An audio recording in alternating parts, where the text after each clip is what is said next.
ఇటీవల మన ప్రభుత్వంలో 6 కోట్లు కారుమంచారు కండికి నాయుడుపేటకి వచ్చే రోడ్డు కొలిసి గ్రాంట్ శాంక్షన్ చేశారు. దాన్ని అవతల పార్టీ వాళ్ళు దానికి టైం అయిపోయేదాకా పాడి చేయకుండా లాబ్ చేసేసినారు. మన పార్టీ రెండో టైంలో మన పార్టీ పడిపోయింది. మన పార్టీ పడిపోయినాక వాళ్ళ ప్రభుత్వం వచ్చినాక మళ్ళీ ఈ గ్రాంటు శాంక్షన్ చేశారు.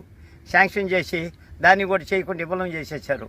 హరిజనులమి అక్కడ పేదోళ్ళమి అందరమే ఆ దారిన 10 గ్రామాల్లో రావాలా. దీన్ని దయచేసి 3 కోట్లు దీన్ని చెప్పున్నారు. 3 కోట్లు మీరు నా మీద దయ ఉంచి మా ప్రజలందరి మీద న్యాయం చేయమని కోరుతున్నాను.